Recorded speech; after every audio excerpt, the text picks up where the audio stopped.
Poutine voulait que l'Ukraine capitule. D-O-N-B-O-S. Eh bien, l'Ukraine vient de lui donner une réponse définitive, et ce n'était pas celle qu'il attendait. Désormais, des villes partout en Russie sont soit en train de brûler, soit plongées dans l'obscurité, et le chaos ne se limite plus aux régions frontalières. Il est arrivé à Moscou et à Saint-Pétersbourg. Ce n'est pas un événement isolé, cela se produit chaque semaine. Forcer les Russes à se demander pourquoi Poutine a déclenché une guerre qui ne leur apporte aucun avantage. Hier encore, la deuxième plus grande ville de Russie, Saint-Pétersbourg, a été frappée par ce que beaucoup considèrent comme le plus grand incendie de son histoire. Au même moment, l'Ukraine a lancé une vague massive de plus de 300 drones et missiles directement vers Moscou, obligeant tout le trafic aérien à être complètement cloué au sol ou détourné. Et cela malgré le fait que Moscou soit entouré d'un anneau de défense aérienne en couche. Les systèmes échoua de façon visible. Avec la jeunesse russe, qui meurt désormais par milliers chaque semaine en Ukraine, et la capitale russe, qui n'est plus en sécurité, cette guerre s'intensifie bien au-delà du contrôle de Poutine. Commençons par le début. Que s'est-il passé exactement hier ?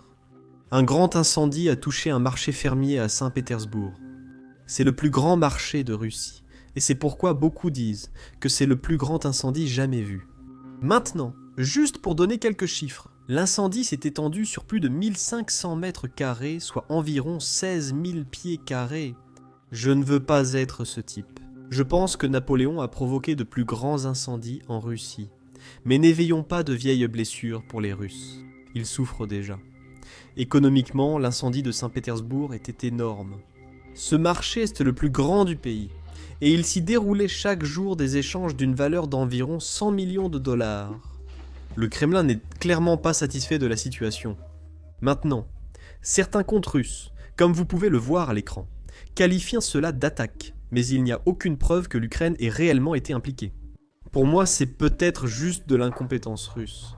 Selon les autorités russes, qui tentent d'apaiser la situation, l'incendie continue. Selon votre déclaration, ils ont placé une substance très inflammable dans le bâtiment, causant la propagation rapide du feu. Malheureusement, une personne est déjà décédée à cause de cela. Mais de toute façon, puisque les Russes veulent tellement parler de l'Ukraine, voyons exactement ce que l'Ukraine fait à l'intérieur de la Russie. La nuit dernière, l'Ukraine a lancé une importante attaque de drones et de missiles sur Moscou.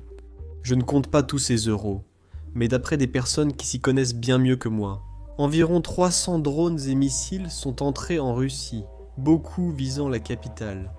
Poutine ne dormait probablement pas la nuit dernière parce que, selon certains télégrammes russes, il y avait des missiles Neptune qui se dirigeaient vers Moscou. Lorsque les missiles ont traversé la région russe de Bryansk, le télégramme a commencé à publier des messages disant qu'il semblait qu'il se dirigeait vers la capitale. J'enregistre cette vidéo mercredi soir. En réalité, nous ne savons pas si le missile a réellement réussi à atteindre sa cible, mais nous savons que de nombreux drones ukrainiens ont réussi.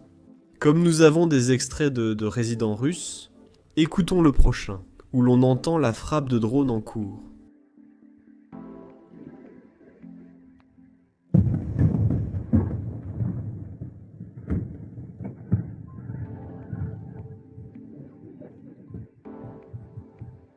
Puis nous avons un autre extrait où l'on peut voir la fumée s'élever, à cause de la frappe de drone.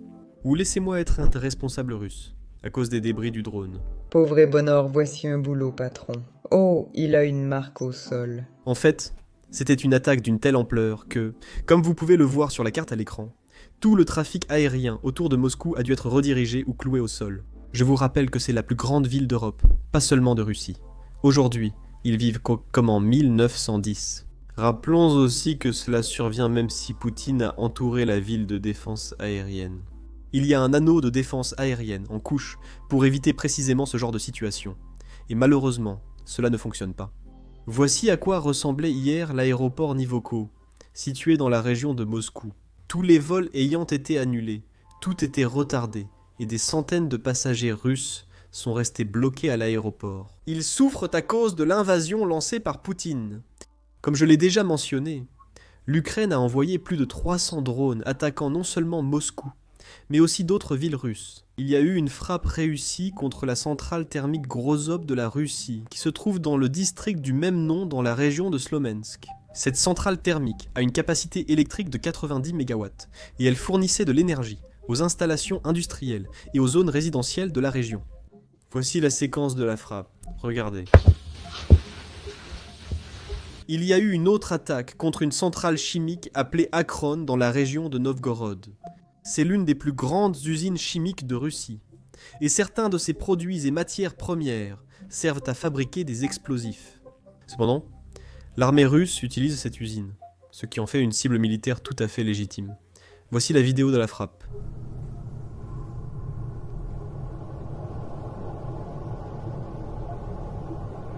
On dirait qu'ils bombardent la couronne.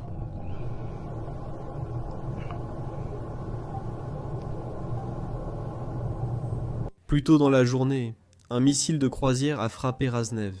Les habitants ont signalé plusieurs explosions dans la ville. Et c'est un point important que je veux que vous reteniez. Parce que toutes ces explosions n'étaient pas dues à des missiles ukrainiens. De toute façon, après l'attaque, la ville était privée d'eau, d'électricité et de chauffage. Voici l'une des vidéos de la frappe. Eh bien, tu sais que j'ai dit qu'il y avait eu plusieurs explosions dans la ville. L'une d'elles était un missile de défense aérienne russe visant un missile ukrainien. Mais il a touché un immeuble résidentiel dans la région. Et nous avons un journaliste russe qui était sur place et qui a couvert toute l'affaire. Alors regardez ce reportage.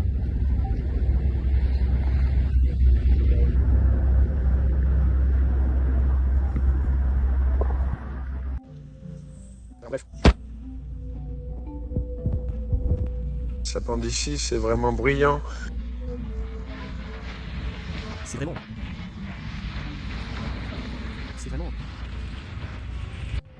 C'est dense. C'est vraiment bruyant.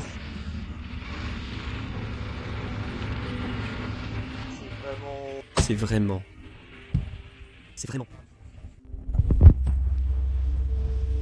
C'est...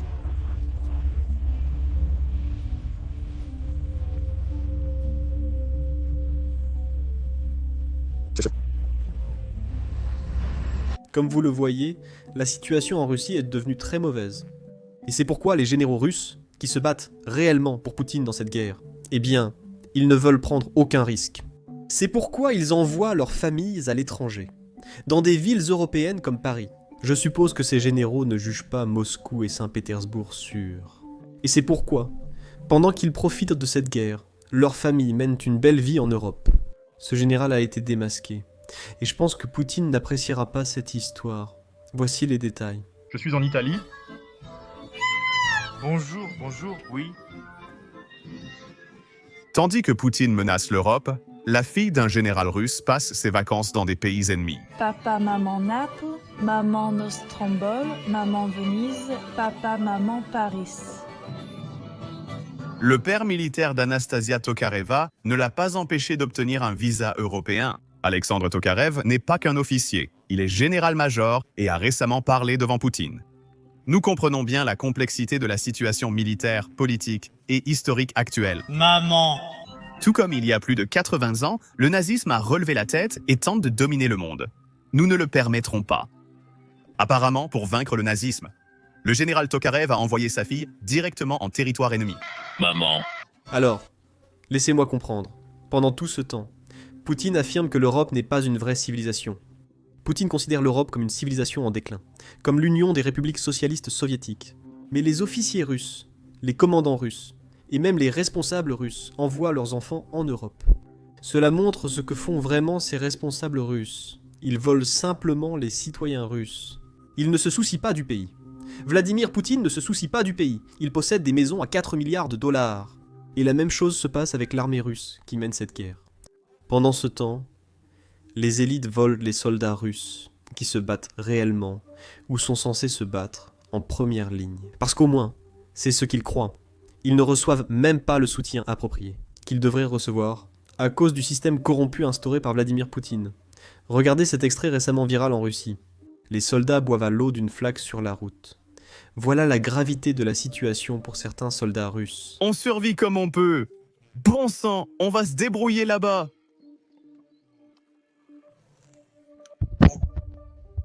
Et si ces soldats ne meurent pas de soif ou de faim, ils mourront à cause des drones ukrainiens.